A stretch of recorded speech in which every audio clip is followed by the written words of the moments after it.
हालै नेपालको भूमि लिपुलेक हुँदै भारत र चीनले कैलाश मानसरोवर जाने मार्ग सञ्चालन गरेपछि नेपाल सरकारले एउटा प्रेस नोट जारी गर्दै आपत्ति जनायो। तर विडम्बना, नेपालको प्रेस नोट सार्वजनिक भएको केही घण्टामै भारतले अत्यन्तै ठाडो र हेपाहा शैलीमा जवाब फर्काएको छ। भारतले भनेको छ यो बाटो पुरानो हो, नेपालको दाबी हामीलाई स्वीकार्य छैन। के सन् 1816 को सुगौली सन्धि भन्दा पुरानो हो भारतको दाबी?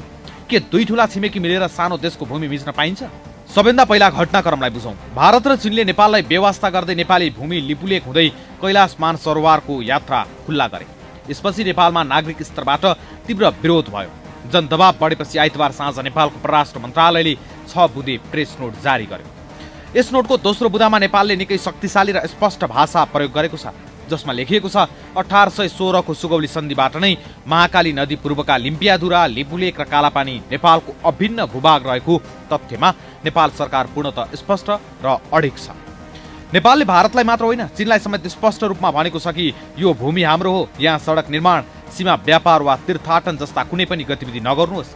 यो कूटनीतिक नोटले नेपालको कानुनी र ऐतिहासिक अधिकारलाई पुनः एकपटक अन्तर्राष्ट्रिय मञ्चमा रेकर्ड गराएको छ।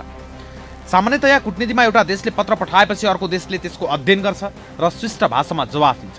तर भारत र चीनले कुनै जवाफ पठाएका छैनन्। तर नेपालले प्रेस नोट सार्वजनिक गरेको केही घण्टामै भारतको विदेश मन्त्रालयले हतार जवाफ फर्कायो।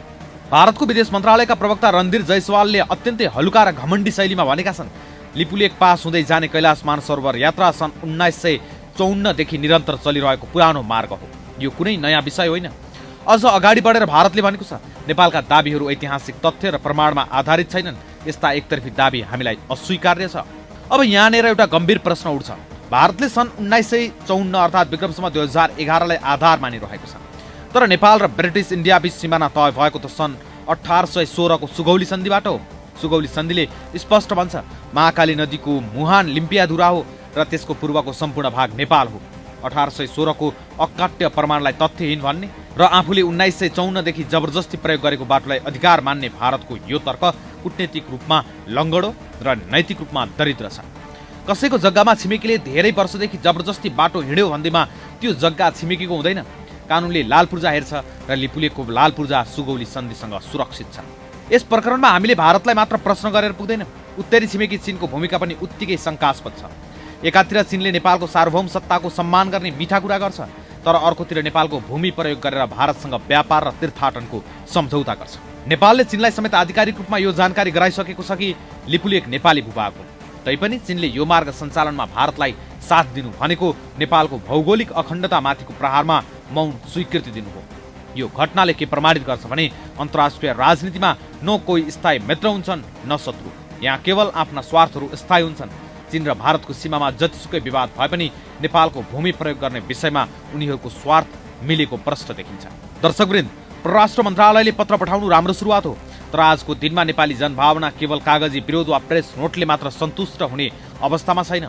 विगतका वर्षहरूमा पनि नेपालले यस्ता कैयौं कूटनीतिक नोटहरू पठाएको छ, तर भारतले त्यसलाई डस्टबिनमा फ्याँक्ने र आफ्नो मिचा प्रवृत्तिलाई निरन्तरता दिने काम मात्र गरेको छ। नेपाली जनताको मनमा अहिले एउटा ठूलो आक्रोश छ कि हामी सधैँ यसरी नै हेपिएर बस्ने। भारतले आफ्नो वक्तव्यको अन्त्यमा भनेको छ हामी सीमा विवाद समाधानका लागि कूटनीति मार्फत रचनात्मक छलफल गर्न तयार छौँ। तर एकातिर नेपालको दाबीलाई अस्वीकार्य भन्ने र अर्कोतिर छलफल गर्छौँ भन्नु आफैमा विरोधाभासपूर्ण छ। अब नेपालले के गर्नुपर्छ त? पहिलो, नेपालले यो विषयलाई केवल तल्लो तहको कर्मचारी स्तरमा सीमित नराखी प्रधानमन्त्री स्तरकै उच्च राजनीतिक संवादको एजेन्डा बनाउनुपर्छ। दोस्रो, यदि द्विपक्षीय वार्ताबाट भारतले निरन्तर तथ्यलाई अस्वीकार गर्छ भने नेपालले सुगौली सन्धि, ऐतिहासिक नक्सा, जनगणनाका तथ्याङ्क र तिरोतिरका रसिदहरू लिएर अन्तर्राष्ट्रिय अदालत ICJ वा संयुक्त राष्ट्रसङ्घ UN को ढोका घचघचाउने हिम्मत गर्नुपर्छ। राष्ट्रको माटो कुनै राजनीतिक दलको पेवा होइन, यो 3 करोड नेपालीको स्वाभिमान। नेपाल आमाको साथीमा विदेशीले सडक खन्दा हाम्रो मुटु दुख्छ। सुगौली सन्धिमा हाम्रा पुर्खाले रगत बगाएर जोगाएको देश आज हामीले कूटनीतिक टेबलमा हार्नु हुँदैन। तपाईहरुलाई के लाग्छ? के नेपाल सरकारले पठाएको यो कूटनीतिक नोट मात्र पर्याप्त छ? अब भारत र चीनको यो कदम विरुद्ध नेपालले चाल्नुपर्ने सबैभन्दा कडा र प्रभावकारी कदम के हुन सक्छ? आफ्नो विचार र राष्ट्रप्रतिको भावना तल कमेन्ट बक्समा पक्कै लेख्नुहोला। भिडियो जानकारीमूलक लागेमा यसलाई लाइक र शेयर गरेर हरेक नेपालीको मोबाइलसम्म पुर्याउनुहोला। यस्तै सामग्रीका लागि